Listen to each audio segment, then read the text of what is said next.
N സഹായം വാനം ഭൂമി അഖിലം വാഴും യഹോവയിൽ.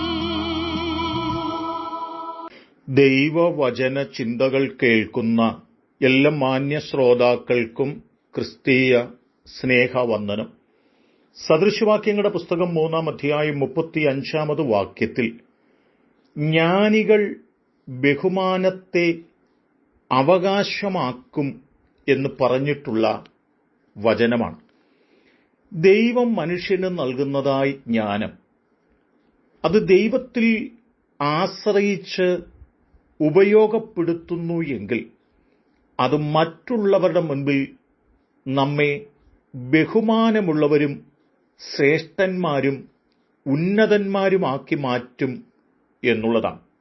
ശലോമോന്റെ ഈ വാക്കുകൾ തന്റെ ജീവിതത്തോടുള്ള ബന്ധത്തിൽ നാം പരിശോധിച്ചു നോക്കുമ്പോൾ, പിതാവിന്റെ മരണശേഷം ഇസ്രായേലിന്റെ രാജസിംഹാസനത്തിലേക്ക് വന്നിരിക്കുന്ന ശലോമോൻ ദൈവമുൻപിൽ ആഴമായി പ്രാർത്ഥിച്ചു പറയുന്നത്, എന്റെ പിതാവിനെ പോലെ ഞാൻ പ്രാപ്തനല്ല, ഈ ജനത്തെ നയിപ്പാൻ ആവശ്യമായി ജ്ഞാനവും വിവേകവുമൊക്കെ ദൈവം എനിക്ക് തരയണമെന്ന് ആഴമായി ദൈവത്തോട് പ്രാർത്ഥിച്ചു.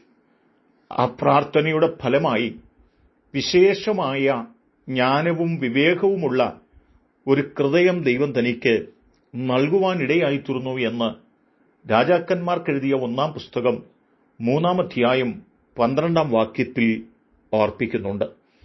അങ്ങനെ രാജസിംഹാസനത്തിലേക്ക് വന്നിരിക്കുന്ന രാജാവിന്റെ മുൻപിൽ 2 സ്ത്രീകൾ ജീവനുള്ള ഒരു കുഞ്ഞിനെയും മരിച്ച ഒരു കുഞ്ഞിനെയുമായി കടന്നു വന്ന് പ്രശ്നപരിഹാരത്തിനു വേണ്ടി ആവശ്യപ്പെടുമ്പോൾ, വളരെ ബുദ്ധിയോടും ജ്ഞാനത്തോടും പ്രാർത്ഥനയോടും കൂടി ശലോമോനെടുത്തൊരു തീരുമാനം 24-ാം വാക്യത്തിലുണ്ട്.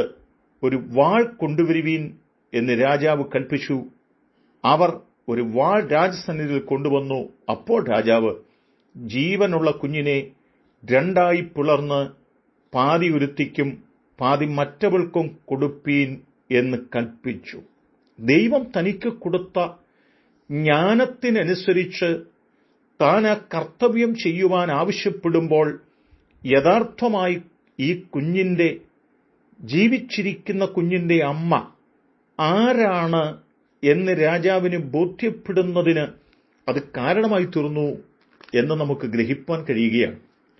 10-ാം അധ്യായത്തിലേക്ക് വരുമ്പോൾ ദൈവം കൊടുത്ത ജ്ഞാനത്തിനനുസരിച്ച് ഏറ്റവും ശ്രേഷ്ഠമായ നിലയിൽ കൊട്ടാരവും ദേവാലയവും ഒക്കെ പണി കഴിക്കുന്ന ശലോമോൻ രാജാവിനെ സംബന്ധിച്ച് തന്റെ ബഹുമാനം രാജ്യത്തു മാത്രമല്ല അയൽ രാജ്യങ്ങളിലേക്കും അത് പരക്കുവാനിടയായിത്തീർന്നു. അതുകൊണ്ടാണ് ശേബ രാജ്ഞി യഹോവയുടെ നാമം സംബന്ധിച്ച് ശലോമോന്റെ കീർത്തി കേട്ടിട്ട് കടമൊഴികളാൽ അവനെ പരീക്ഷിക്കേണ്ടതിന് വന്നു. അവൾ അതിമഹത്തായ പരിവാരത്തോടും സുഗന്ധവർഗം അനവധി പൊന്നും രത്നവും ചുമന്ന ഒട്ടകങ്ങളോടും കൂടെ യെരൂശലേമിൽ വന്നു. അപ്പോൾ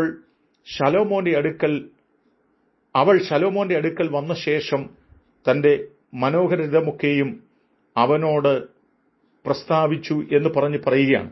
ഇവിടെ ശേബാരാജ്ഞി ശലോമോനെക്കുറിച്ചുള്ള കീർത്തി കേട്ടിട്ട് കാണുവാൻ വേണ്ടി വന്നു എന്ന് പറയുമ്പോൾ, ദൈവം തനിക്ക് കൊടുത്ത ജ്ഞാനവും അതു നിമിത്തം തനിക്കുണ്ടായതായ ബഹുമാനവും ആദരവുകളും എത്രമാത്രം വലുതാണ് എന്ന് ഇവിടെ വ്യക്തമായി സൂചിപ്പിക്കപ്പെടുകയാണ് ചെയ്തിട്ടുള്ളത്.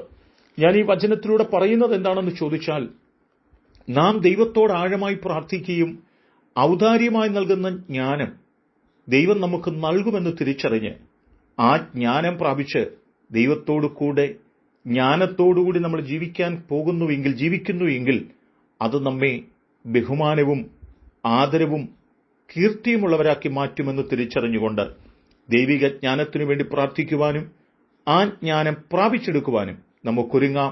അതിന് എന്റെ കേൾവിക്കാരെ ദൈവം സഹായിക്കട്ടെ.